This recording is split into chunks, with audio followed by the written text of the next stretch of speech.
then you probably think it's a bit of a phase that I'm going through.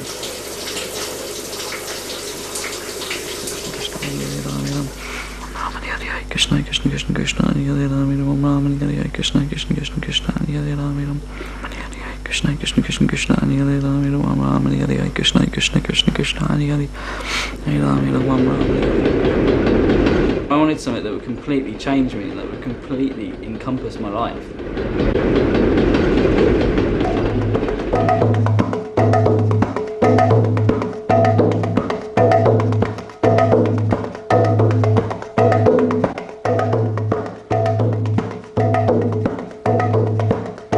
So there's no kind of secret, so my mum can't really keep it from anyone anymore.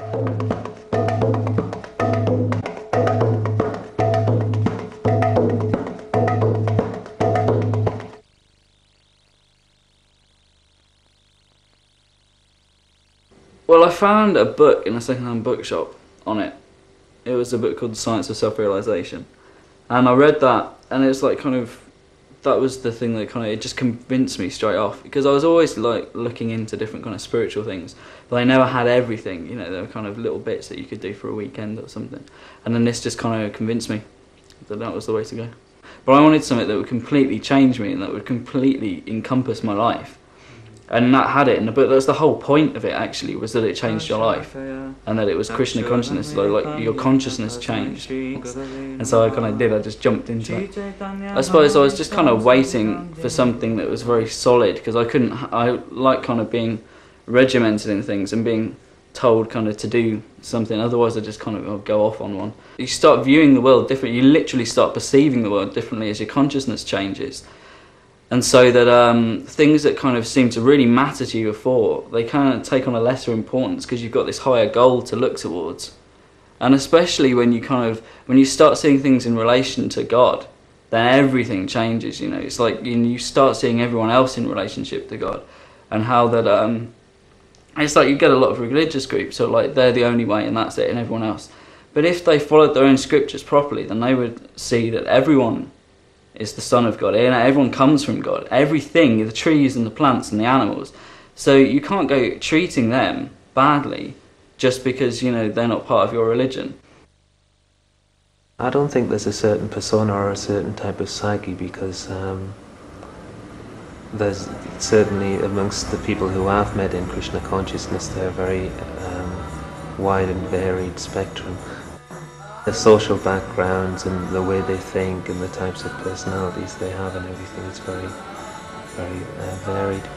But I think there is something that all people who come to Krishna consciousness have in common, and that's a kind of a searching attitude or an inquisitive attitude towards life. So I get up about kind of 6, roughly, or a little bit before sometimes. I go and have a shower, and then I come back up here and I put tilak on, and then I sing like the song that you've got me on tape doing, and then some more. I sing some other bhajans, and then I do my japa for however long that takes. We mark our bodies like a temple to recognise the presence of God with our hearts, but also like the tilak and the haircut, they're to mark people as devotees, so that when people see us, they see, oh, that's a devotee of Krishna. You keep temples clean, so you keep the body clean as well. Outside, you know, we shower and we, you know, keep the body very clean outside, but also inside through the chanting. It cleanses you inside as well. So you try to become clean inside and out. We found for ourselves that it's something that before we found it, it was very much, in hindsight, we can see that it was very much lacking in our lives. And since practicing Krishna consciousness, we find that it's a great asset to have in your life. Very positive, blissful experience to have that ongoing relationship taking place and unfolding in your life. Prabhupada established 3 or 4 centers in America. He asked some of his newly initiated disciples to come to England, 3 couples, and they were quite newly married couples. He sent them to London and he asked them to try and establish a center in England. And so they did that with the help of George Harrison, who they met while they were over here, and he donated a house where they could. Eventually, he donated a house where they could have a centre, but he was helping them in their missionary work.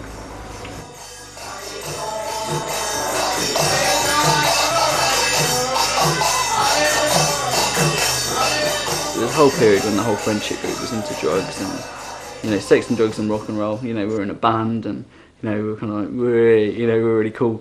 And then and we used to go to festivals the whole time and all this stuff. And it was in 1996. There's this one festival and everyone had taken loads of speed and then some ease and then some acid on top of it, so they're completely off their heads. And we were kind of walking around. And I kind of turned round to them, and they just looked like idiots. They looked like alien idiots, their eyes were bulging out their head, and they were going, "Ugh." And I thought, I'm not turning out like that. And I was like, mates, I'm not taking anything. And they went, oh yeah, alright then. And then from that point, it was like, completely changed. Like, I was off drugs and I was off drink, and, I was kind of like, and that was when I was kind of like, oh, I'm looking for something now. I thought it was a phase because he was reading the books and stuff, and he'd been to the temple to see what they're like.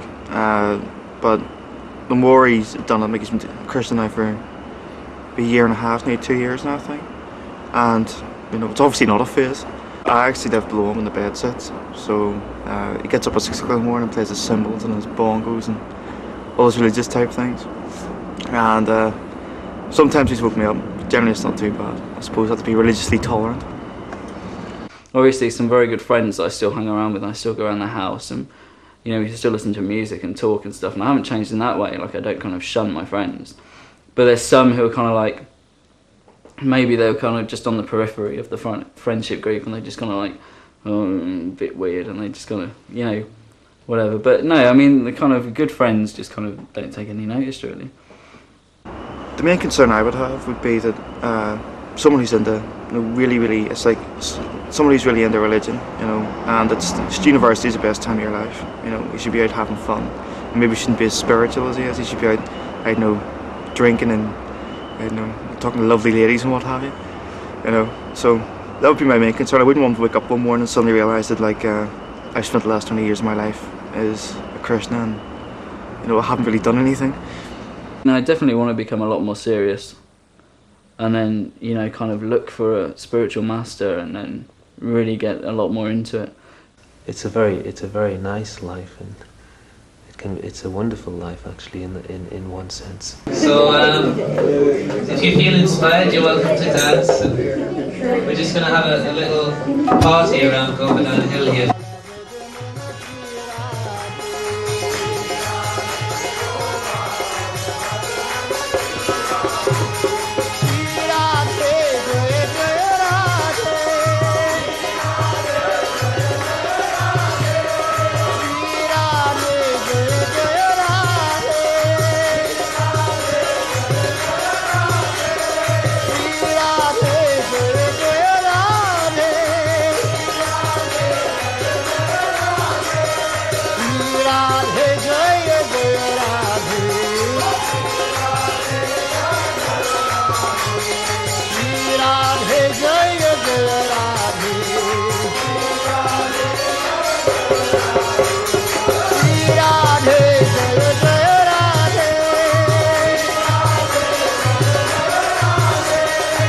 I'd like my future to be within the movement completely, but it's just kind of where it takes me.